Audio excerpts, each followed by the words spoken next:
this, but how does it handle email requests?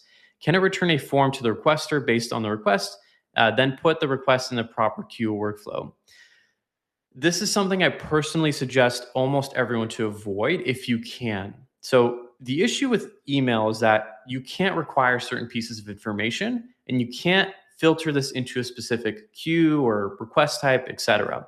My the best approach for this is just set up an autoresponder and say, hey, please go to this link and submit a request here.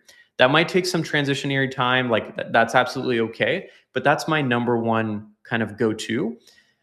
Other than that, your options are setting up a couple of automations and maybe layering on Rovo into that to pull in certain keywords, certain pieces of information, and add that context or even chat with the user back and forth to collect a little bit more information. If you're going the chat route, I might as well just suggest using like a Slack or a Teams integration at that point because they could do the chat thing better.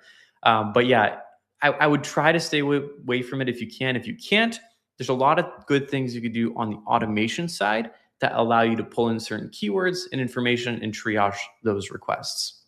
Real quick, I know this looks like a lot, and if you'd rather just have me and my team help implement exactly what I'm showing you in this video, that is exactly what we do. We're currently opening up 4 more slots for our Jira strategy. We only run 4 of these per month. If you're interested, hit the first link in the description below.